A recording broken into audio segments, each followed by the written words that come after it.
Joining us today for the Robert Wood Johnson Foundation System for Action Research in Progress webinar. We are glad you're here and have some exciting research in progress to share. My name is Julie Rasalam, and I'm a part of the Systems for Action intramural and extramural team.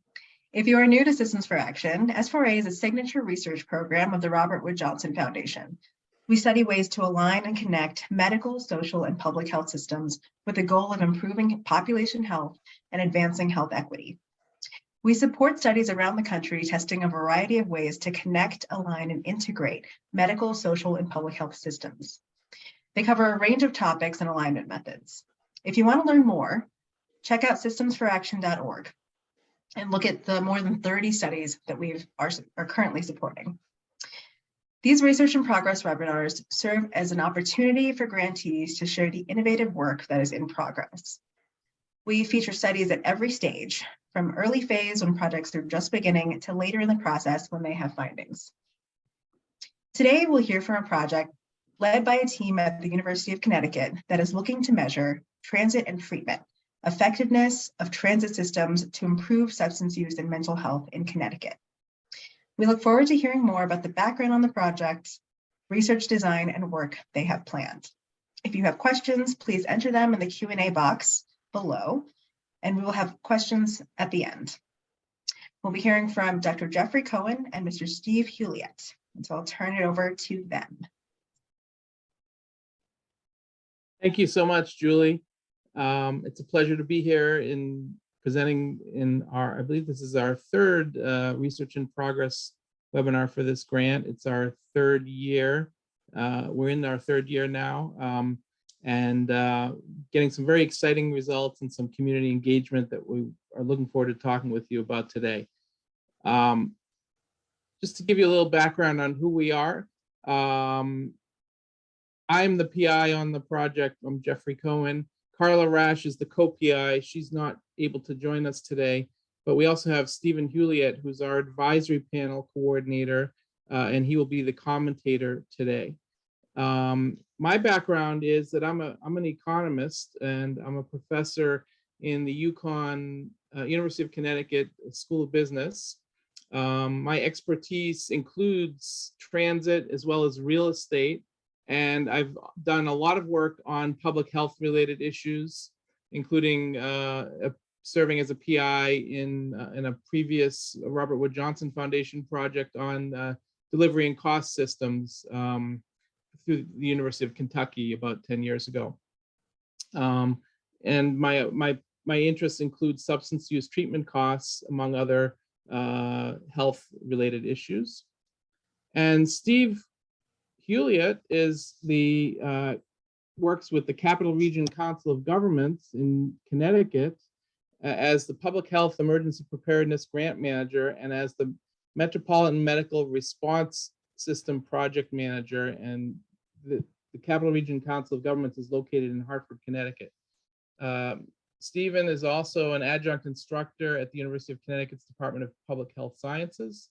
And prior to joining his current organization, he was a local public health director in one of the districts in the Hartford area for 25 years.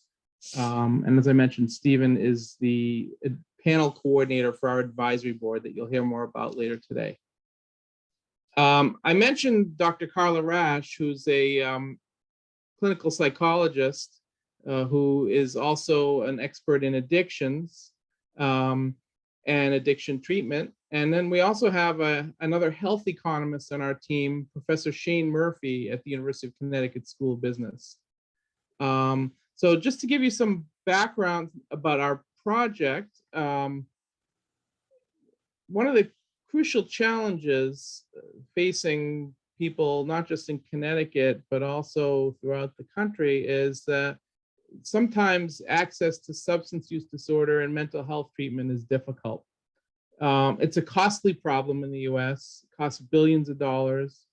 It's one of the things that's behind disparities, health disparities, and the opioid crisis has made it even more of a severe issue. And as an aside, just to show you why transportation and transit is such an important issue, my co-author or my colleague, Dr. Carla Rash, has done a study where she collected data from almost 1,200 patients who had substance use disorder treatment in Connecticut and Western Massachusetts. More than half of them did not have a driver's license.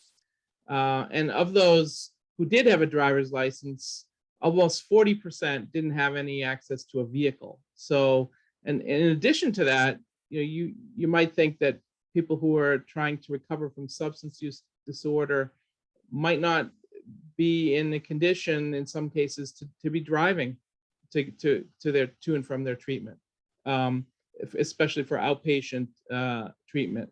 So this is an important issue, and because of that, when we started this project, we had the hypothesis, or we had the feeling that strong transit systems could improve substance use disorder treatment outcomes, as well as possibly impact the operating costs of the providers, because of the fact that if you have a better system to bring people to and from their appointments, you might have fewer missed appointments, so therefore you have less unbillable clinician time. You might have a more steady stream of patients coming in. You might also be able to move down on your unit cost curves, so you could capture economies of scale.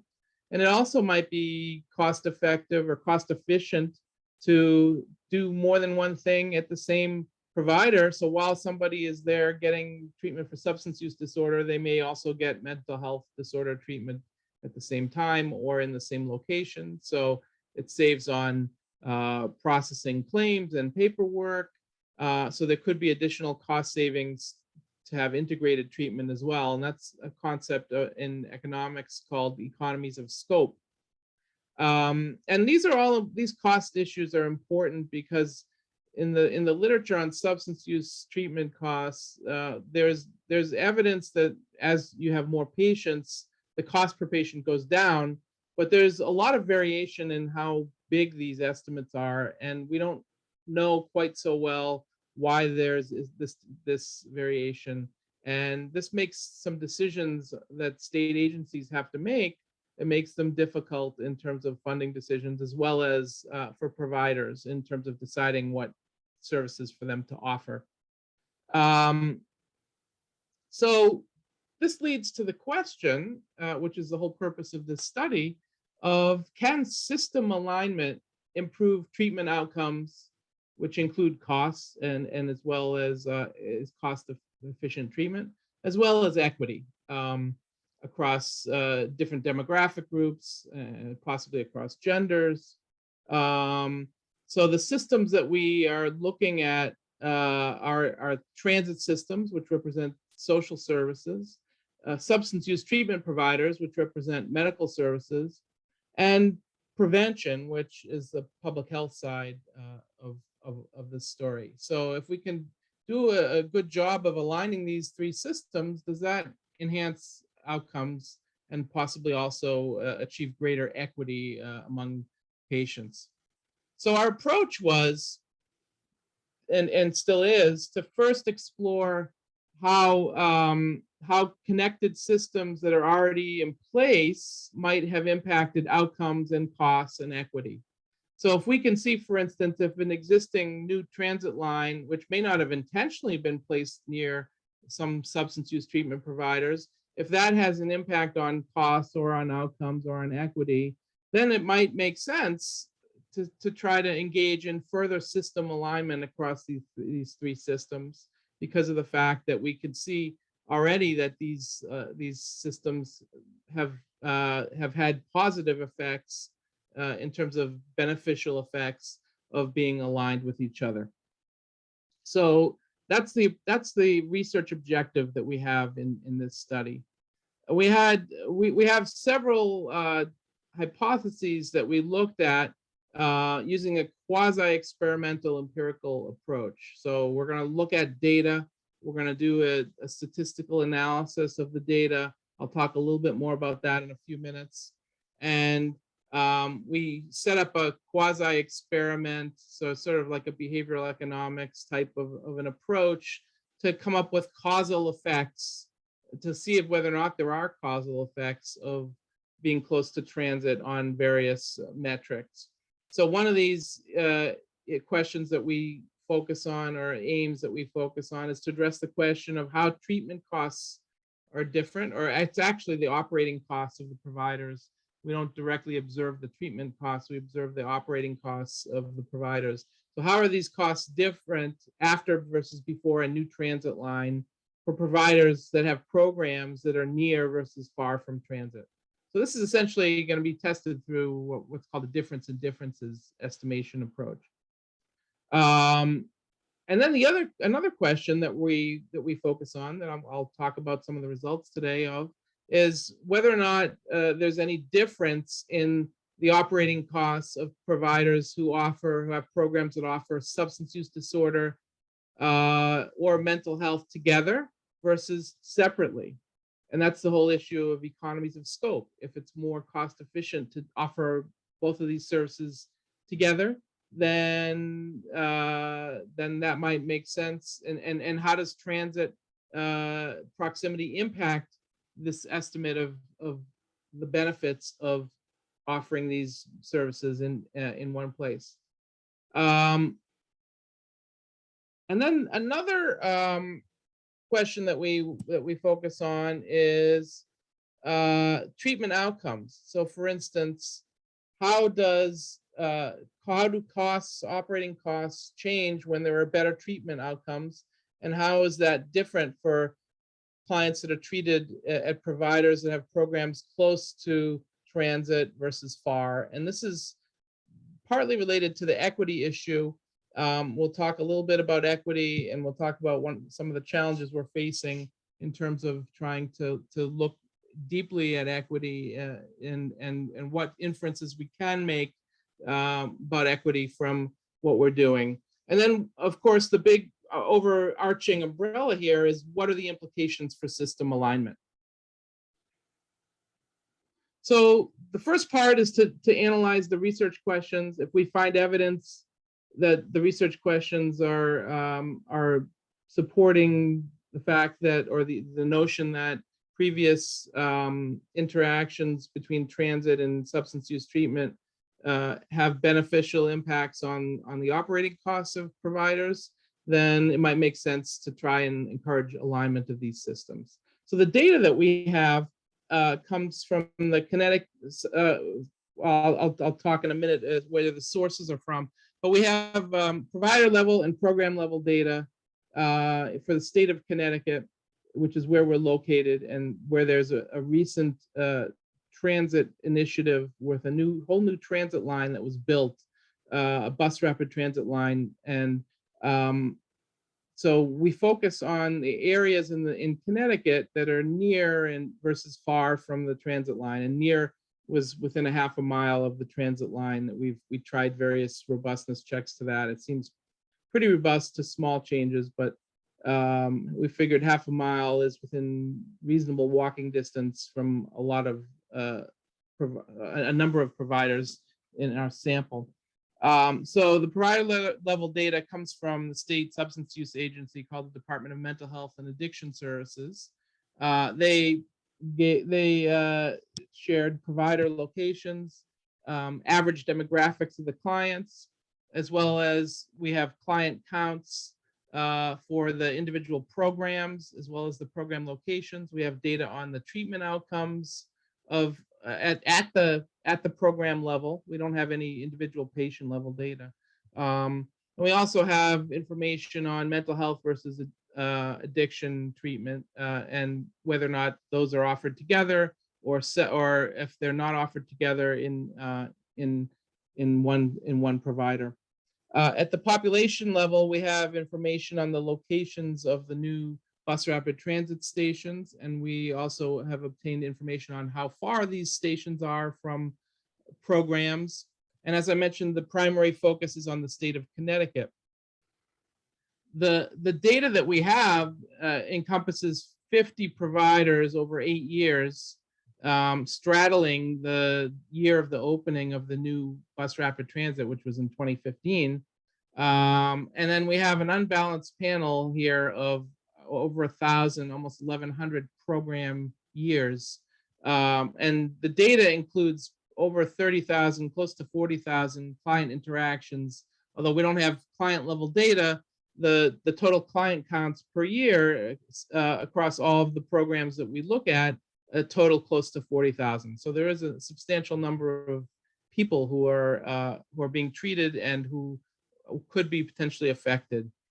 17% of the programs are within 1 mile of a bus rapid transit station, and about 6% are within a half a mile of a station. We focus primarily on outpatient substance use disorder treatment, and the average provider in our data had annual operating costs of close to $40 million. And on average, about 18% of the clients are Black in our sample, 16% are Hispanic, and 45% are female. So you can see that diversity is a big issue here in terms of the percentages of clients who are treated who are minorities, and the issue of equity is important to try and ensure that these people are receiving equitable care and treatment. So here is an aerial photograph taken from a study that I had done for the Connecticut Department of Transportation, showing the 4 towns where the CT Fast Track bus line runs. And each of these yellow dots represents one of the stations where the CT Fast Track rapid transit line is serving. And these include Hartford, which is the state capital, West Hartford, which is a suburb of the city center, and Newington and New Britain. New Britain is a working class area where there's actually a large Hispanic population, and many of the residents there who are trying to receive treatment don't have access to a vehicle. As I mentioned earlier, they don't have their own vehicle, so that makes it difficult for them to receive treatment as well as access jobs, which are primarily located in Hartford and some in West Hartford and Newington. So access to transit implies access to care, it implies access to employment opportunities, all of which are important to try to achieve equitable treatment outcomes. Without the access to transit, it would be very difficult for many people in New Britain and some in Newington and West Hartford to move around and receive treatment throughout the state, at least through the central part of the state of Connecticut. This picture here shows the same area. The green dots are the locations of the CT Fast Track stations. The red diamonds are programs that are within a half a mile of a CT Fast Track station, and the blue dots are other providers that are further away from a CT Fast Track station. So you can see there's quite a few clustered in Hartford, and then there's quite a few in New Britain, and then there's other parts of New Britain that are sort of a little bit far from any providers and any programs.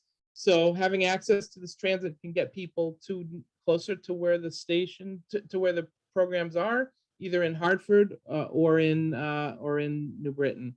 And the nice thing about this picture is it shows us that there is a substantial cluster of programs that are walkable within the distance of the stations that we see. And so I'm just going to move on, talk a little bit about our empirical estimation approach. We use an approach, a quasi-experimental approach called difference in differences. And in this case, we use what's called a triple difference in differences. And this enables us to not just see what the correlations are between 2 variables. Here it's going to be the number of clients and the operating costs, but it also enables you to look at what the causal relationships are. And that's key, because just like in a scientific experiment, you want to have causality, you want to look at causality, you need to have a treatment group and you need to have a control group. So what we do here is we look at a treatment group. The treatment group is the group of programs that are within half a mile of a CT fast track station after the CT fast track line opened in 2015. And the control group is everyone that's further away and every other provider that was in existence before the opening of the CT fast track station. So the coefficient of interest that we're looking at here is this beta 5, which tells us how the percentage change in operating costs for a percentage change in clients for providers that are close to a bus station after the opening of the new bus line. So what do we see in terms of our research results? We see that, first of all, we looked at just some correlations.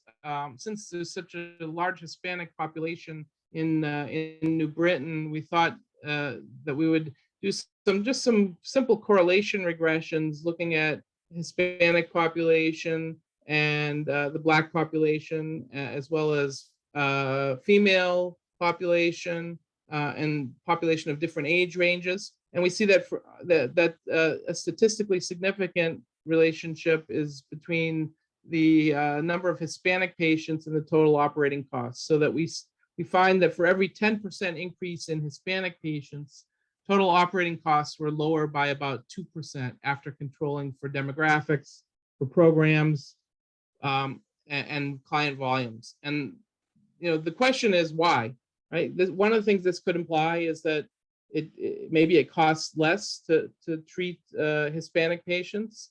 On the other hand, maybe it implies that less money is being spent on treating Hispanic patients. So this leads to a lot of questions. But one thing to keep in mind is that this is a correlation. This is not a causality relationship here. We've tried to pull in these demographic measures into the causality analysis that we do. We're seeing is that there's not enough really time variation in the demographics to be able to identify a causal relationship between the race and ethnicity variables and our operating costs. But we're still going to try to keep working on that and see if we can get something. But in terms of the causality, what we do see is that the overall spending significantly fell at programs and providers that were close to new stations. Okay, that's one of the key causality findings that we've come up with.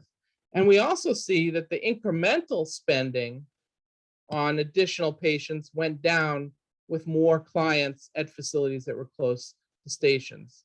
So that was a statistically significant relationship. That's called economies of scale, when the average costs or the marginal costs decrease with additional patients. And what we find, for example, here is that for 10% more clients, incremental spending fell by about 0.15% on average, which seems like a small number, but when you're talking about spending of $40 million a year, which is what we said the average facility spends here, that could be a significant amount of money, and it is a statistically significant estimate.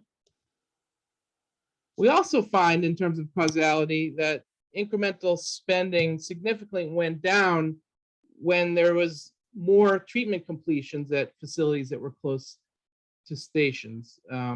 So for instance, we found that for providers with 10% higher completion rates, average costs went down by about 1.18%, which is interesting because it says if you're near a station, it enables you to lower your costs, your operating costs, by trying to have better completions or by more completions or better quality of treatment.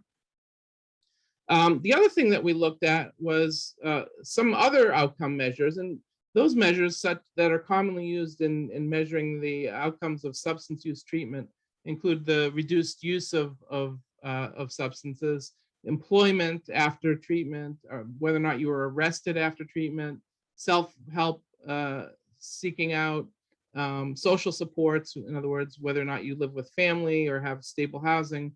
They seem to have no significant effect on the incremental spending for being closer to a CT fast track station.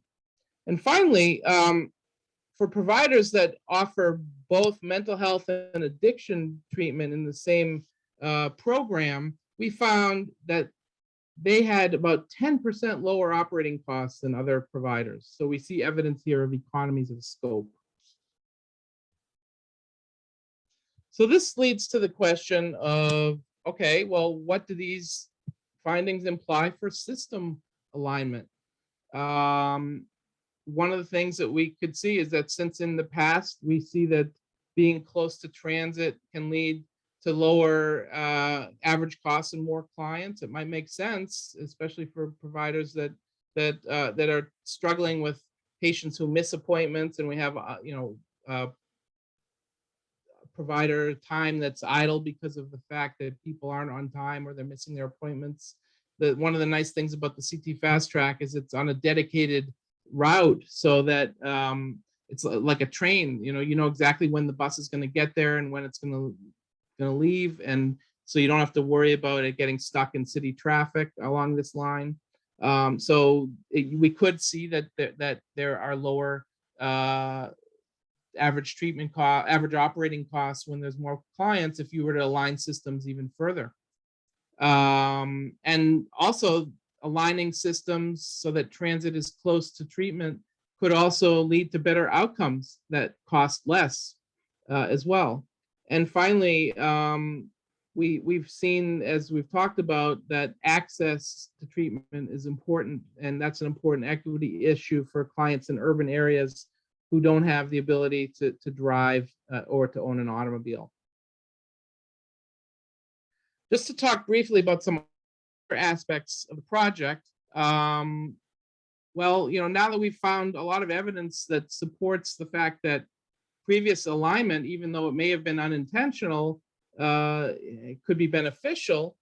We have been working to try to help decision makers become aware of this set of findings. And this, in order to undertake this type of alignment, it takes coordination among decision makers. So we have a monthly panel, advisory panel, that has been meeting since the spring of 2020, every month.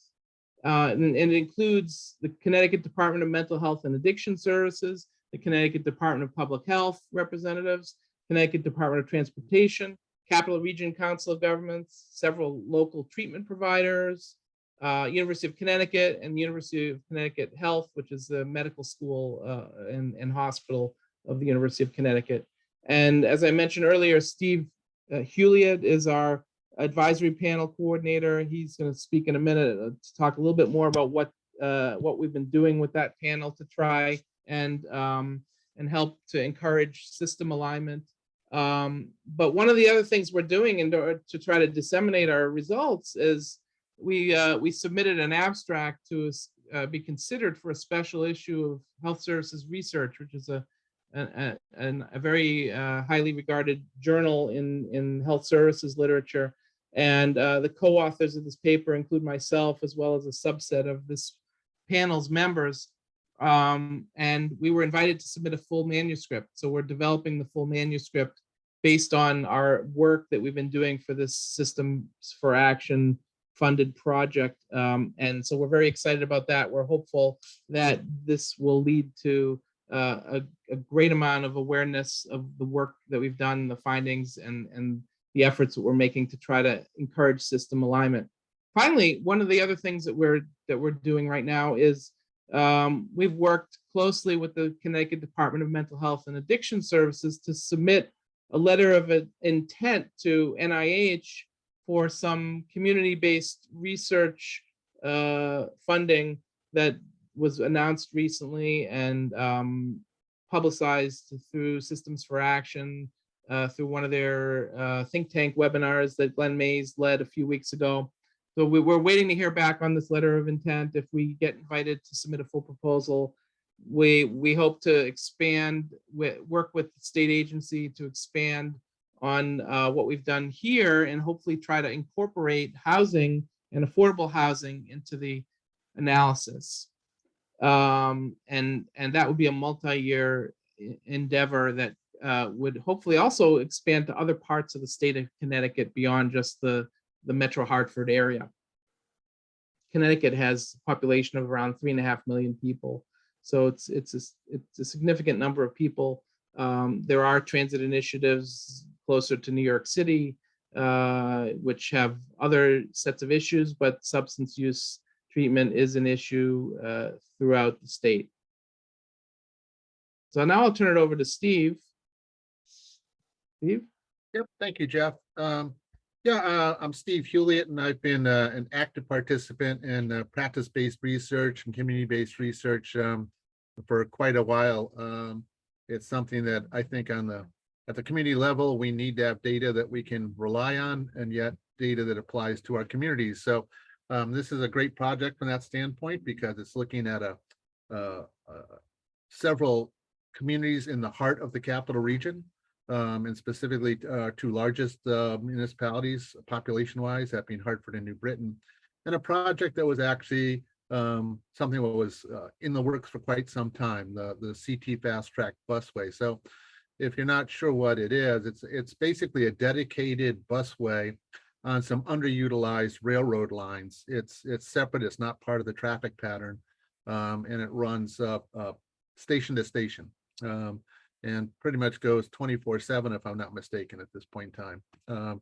Might have changed a little bit during COVID with ridership, but that's its intention. So with those dedicated stops, if you will, station to station, there are in fact locations where people get on and get off between New Britain and Hartford. So that's West Hartford and Newington are also two other communities along its way. Jeff had mentioned the sort of transit infrastructure in Connecticut. It really hadn't been very strong through the central part of Connecticut. The busway was the first sort of dedicated infrastructure component. As we move forward now with the governor that's in charge of Connecticut at this point in time, he's been very supportive of actually having commuter rail service, which will actually is being developed in the same corridor, but now it will go from New Haven to Springfield, Massachusetts. So the findings of this research could actually be greatly enhanced by looking at that greater line of transportation at a future date. There's still a ways to go with that, but with funding coming in seemingly in pretty large chunks these days, we'll probably see that sooner than we would have expected. The advisory panel was convened roughly 3 years ago. When the project first got awarded. I was pleased to have Jeff ask me if I would serve in this capacity as the coordinator of the advisory panel. We were able to solicit a number of providers as well as state agencies to be part of the support for the research team that Jeff introduced in his opening remarks. And along the way, I would just like to say that during COVID and everything else, the advisory panel has stayed together. We have not lost any providers at this point in time. We lost individuals who either retired or took a different position, but they were able to backfill their person from their agency or their facility before they actually departed. So the advisory panel has stayed quite strong, and we have had a number of guests that have come and gone and do speakers. So the advisory panel role is really to give guidance, if you will, as to the practices of substance use treatment, as well as the practices of transportation to get to these services. We have now several state agencies. Jeff made a reference to program level data. I think mining that program level data was quite entertaining in the early stages as we found out what kind of data the Department of Mental Health and Addiction Services collects on treatment versus what the Department of Social Services collects on services, and what the Department of Public Health collects on prevention, and then overlaying that on the Department of Transportation and their policies.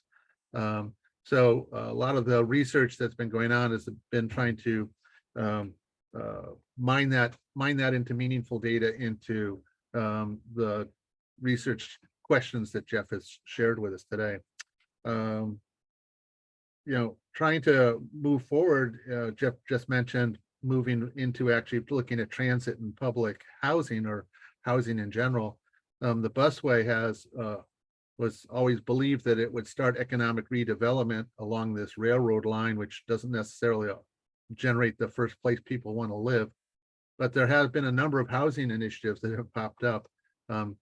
not because of this research, but are currently underway or being created that happen to be along the busway and the future rail line system, which would be interesting to see, you be able to use some of the data that Jeff and his team have collected if we are awarded the ability to go and look at housing and transit relationships. Working with our various providers, we've learned a lot about the transportation availability through social services and the vendor that they use. And we've heard from the providers about the pros and cons of that vendor's performance, and the pros and cons of clients that want to use that service or want to use perhaps some other service. Well, some just simply want to go in a more discreet manner, and we've learned a lot about during COVID anyway. Uber was an Uber-like services, Lyft were sometimes the choice of preference. We have watched one member of our advisory committee, one agency, as they have gone out and gotten a van in order to help do transit. That was a donation to them, but they had to develop the policies for that, and have had some challenges right off the bat with some vandalism as to where to keep it, where to park it at night, which they were able to overcome. We also had another situation where a provider purchased a building, which happens to be only maybe a block away from actually the transportation hub for Hartford, for both the interstate commercial buses as well as the train station and the busway. Be interesting to watch how they develop that site now that they've acquired it, and what service outcomes may come from that site. So we're eager to see how that gets developed. That's something that only happened roughly maybe 6 months ago or something. And I think from an advisory panel point of view, one of the most interesting things that is going on right now that we're watching, and that we're all interested in, is a joint venture, if you will, by the Department of Mental Health and Addiction Services, recognizing that bringing services to where the people are is an important potential. So they recognized, or they were receiving calls about people perhaps in need of services that were at these busway stations. And there was some concern about that. Connecticut has taken a very decriminalization point of view on substance use users, and are trying to get them more aligned quickly into treatment and access to treatment. And then the idea is obviously to keep them in treatment to complete their treatment. So the Department of Mental Health and Addiction Services, recognizing that, has started a program. They had some funding available that they could get the program started, where they're actually training the conductors and staff and public safety people on identifying people that may be in need of some assistance from a substance use treatment point of view. And then trying to actually put people that counselors there if there is a need for that. So having harm reduction staff on site if necessary. So that's a program that is starting now. And I think we're really excited to see how you can get the Department of Mental Health and Addiction Services, those social service components, on a DOT platform, working with public safety and getting these people effectively into treatment and hopefully having successful outcomes. I think will be something fun to watch, and exciting that these departments are working together in that way. I think the bottom line is there's nothing that can't be discussed at the advisory panel right now. There's a lot of level of trust. I don't think they're worried about saying something that one of the state departments is going to come down as a regulator on them at this point. So we will hope to see what the research helps to indicate as areas for improvement, and the advisory panel will take that under consideration as Jeff's group continues to put it forward, and see what we can do with that. Is there some way in which we can actually make some sort of policy change, or at least nudge a policy? We know that's a slow process legislatively. If that's what it takes here in Connecticut, that's a minimum of a 3-year push to get it through. but we're looking for that. And that's something we ask ourselves as an advisory panel. Have we learned enough yet that there's something that needs to be fixed? And so we continue to look forward to our monthly meetings with Jeff and the staff. And that's all I have. So back to you, Jeff. Thank you, Steve. That was an excellent synopsis of what we're seeing and what we're doing with the stakeholders in Connecticut who have been tremendously valuable to moving this project forward, and as well as to putting together this follow-up proposal for funding from NIH that we've connected with people there from Department of Mental Health and Addiction Services in the state of Connecticut who are taking the lead with that. So I think we're at the point, I can't seem to advance my slides. Oh, there it is. Okay. I think we're at the point where we just put up our contact information and our acknowledgements for funding, and feel free to reach out to us if you have any questions or any follow-up suggestions. I know we do have some time for Q&A, and I'll turn back to Julie to moderate that at this point. Thank you very much. Thank you, Jeff, and thank you, Steve. We do have a few comments and questions in our Q&A box here. So our first one here is saying, this webinar reinforces the value of transit for all health issues. The core issue of mobility for access to medical care, diagnosis is irrelevant. And someone responded to that comment saying, transportation needs to be included in all conversations of social determinants of health. In most situations, it is often left out. Do either of you have anything to add to that? I'll speak briefly to it, and I'll let Steve jump in as well. I couldn't agree more. This is just one aspect of the importance of transit and transportation for health more generally, health outcomes and health operating treatment costs and operating costs of providers. One could look at hospitals. There's a major concentration of hospitals in the city of Hartford, and people do take CT fast track from throughout the surrounding towns to get care in those types of providers for more general health conditions. And so I think that those are excellent points that that were made in the comments as well. And so, Steve, do you have any thoughts? You're muted right now, Steve. The issue of social equity is a major driver in what we're trying to achieve here. We want to make sure that substance use treatment is access for all. And it is something that is, as I mentioned sort of briefly, the efforts to decriminalize substance use in Connecticut is very strong. So that's part of it as well. Social equity, commuting sentences is something that you'll see come up for people that had been substance users. That got sort of slowed down, but legislatively, you're going to see commuting sentences, I think, by the midsummer for folks that had been found for using substances.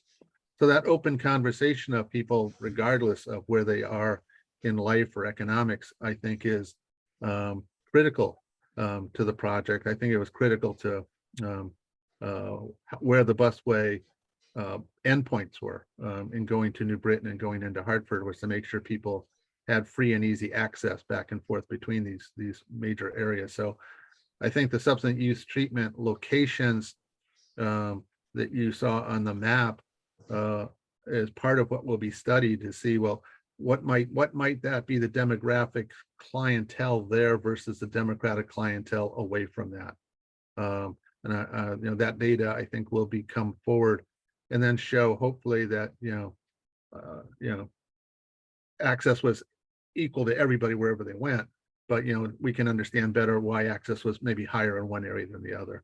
So I think your question's absolutely critical to what ultimately we have to judge on the findings of the research.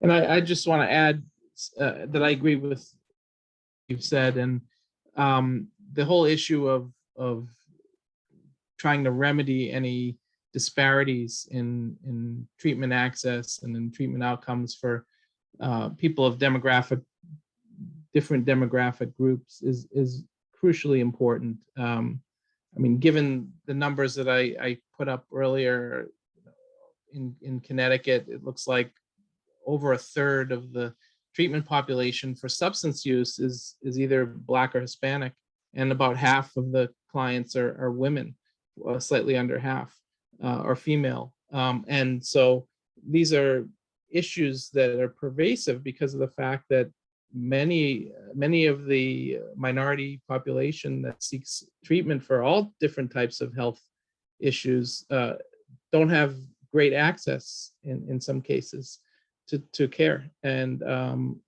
so I agree that transportation has to be included in these conversations of social determinants of health. And unfortunately, more broadly, it is something that is often left out. So I think we're trying to move in the right direction here with this, and in our focus on substance use treatment.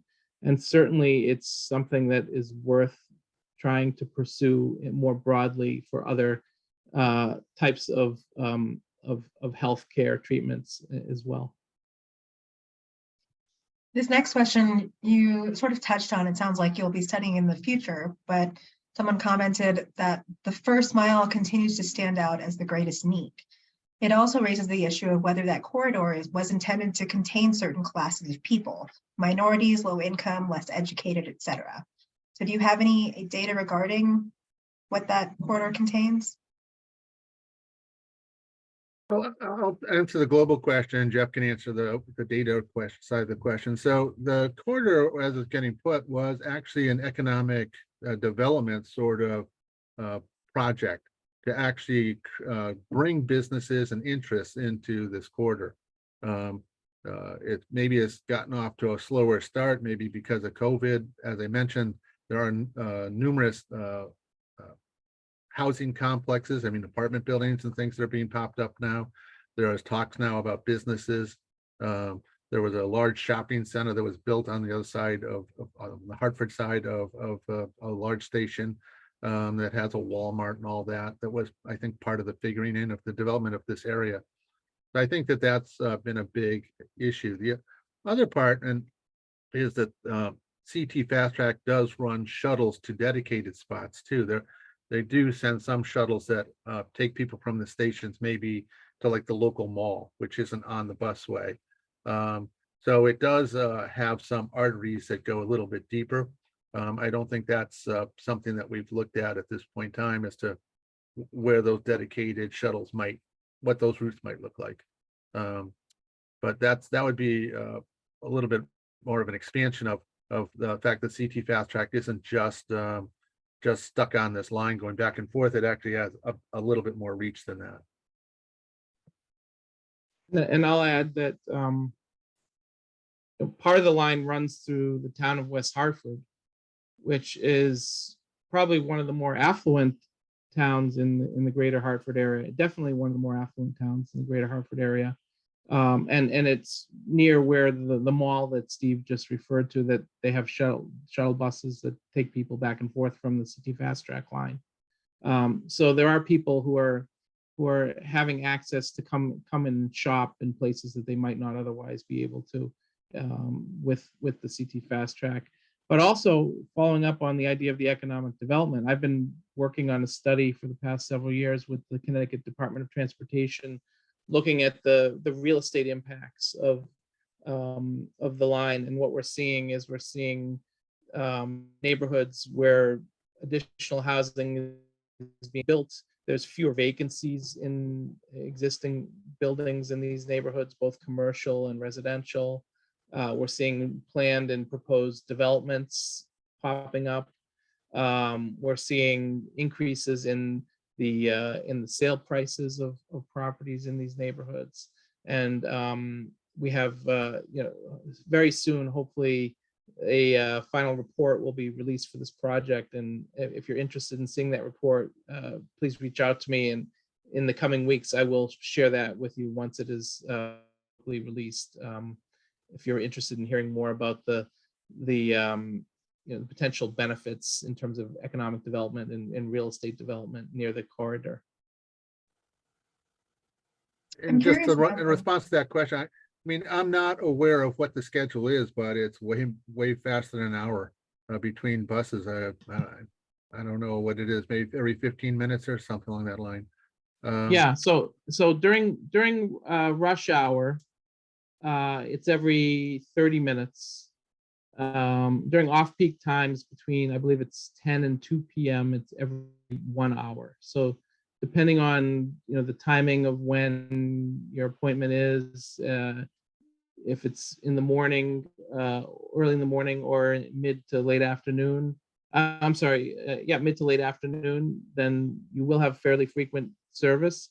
And the nice thing about it is it's you can actively rely on the bus to be there when it says it's going to be there, because these buses are not driving through the city traffic. As Steve mentioned, it was built on an extinct railway line, so it's a dedicated pathway. It's almost the exact same thing as a commuter rail train, and except it's a bus that's operated on the existing route where the trains had been located many years ago. So it's reliable, and I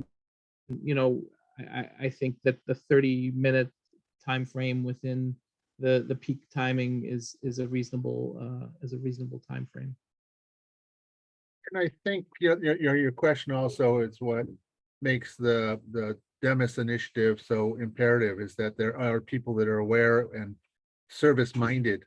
If in fact there are people on the platform for 15 minutes or half an hour that are trying to get to a treatment site, that people are aware of how they can assist them and comfort them, and perhaps get them through that time period. So I think that this Demis initiative, bringing services to these platforms, is in part response to if people are on the platforms for a period of time longer than is good for them. Do you happen to have, I was wondering regarding, Steve, you mentioned that folks were using Ubers instead sometimes. Do you know what the usage rates were for this mode of transportation, and in terms of just the population in general? Is it heavily used? Yeah, that was self-reported by our providers. The state had utilization of who their vendor is, but the individual choice of either the providers choosing to use Ubers or clients choosing to use Ubers, I think is wouldn't be detailed enough, unless there was somebody doing some sort of observational observance. Because if they're arriving just individually and used an Uber, I don't know how we can necessarily track that, or I'm open to suggestions as to how we could. But no, that was reported just because of some inconsistencies with the state vendor, and some of those time lags. I mean, that sometimes was not as timely as people wanted for their appointments. And I was also wondering about the built environment. It sounds like, given the economic growth along the line, there's likely to be sidewalks and those types of things. But do you know anything about how easy it is for pedestrians to access these stations in general? Yeah, that's I can give a broad answer to that. So Safe Streets is a program that's run here by CROG and trying to make sure that they are pedestrian friendly, bike friendly, and all that. So the busway was designed with that idea. So there are sidewalks involved. There are parking areas immediately there, handicap accessibility, obviously. There are some crossovers, some flyovers over the busway, to get to the other side, and the northbound, southbound lanes. And those were all, discussed quite a bit with the appropriate communities for disabilities and whatnot. How steep should they be? How big should they be?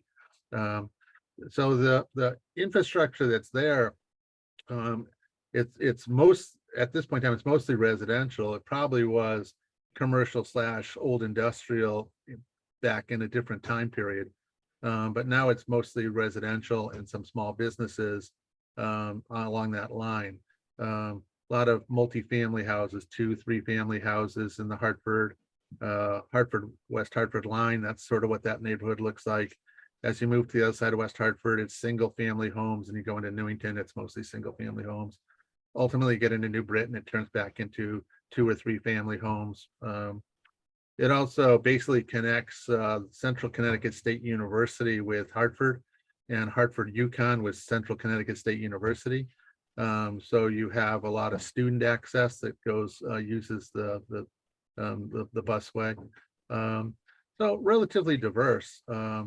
There is a large grocery store that is basically 1 block, not quite 1 block away from the busway, which is really impactful for Hartford because Hartford is a food desert. So that is important. I do not know the grocery store locations in New Britain to say whether there's a benefit on their end as well, but certainly there's a large grocery store that's right off the busway, which I think is very impactful for folks to be able to have access to, especially, as I said, because Hartford is a food desert, and their city council continues to try to figure out how to get a large grocery store to come into the city and remain. They haven't been very successful with that.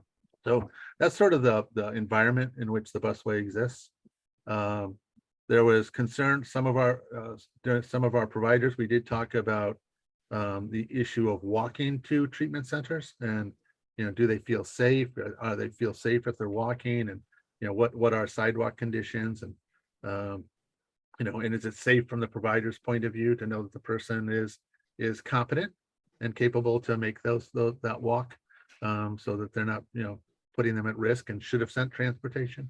So those have all been things that the providers have given some insight to, and their locations all have some unique characteristics and some interesting answers to it. But overall, I think what we'd like to see in the future is that in locating and making some sort of site determination, that this study might give input as to why transportation needs to be a factor on consideration of location. If we can achieve that, if the research shows that, then that's something we'll try to make sure in the future that whoever the licensing authorities might be ask that question, and is there public transit to get to this facility? So that could be an interesting point for the advisory panel to make a comment on. But we'll see what happens. I just want to add one more thing. I know we're almost out of time, but in tandem with all of this development that we're seeing near the stations, we're also seeing an increase in these towns in affordable housing, which is a nice, comforting thing to hear about, because of the fact that often with this type of development, there's often a concern that gentrification will push people out from their residences, and we're seeing opportunities for people who are of lower income to stay in the neighborhoods where they have been. So Wonderful. Thank you both so much for your time. And thank you all for attending today. I know being December, everyone's very busy, but thank you both. This is excellent, and it's fascinating to hear about.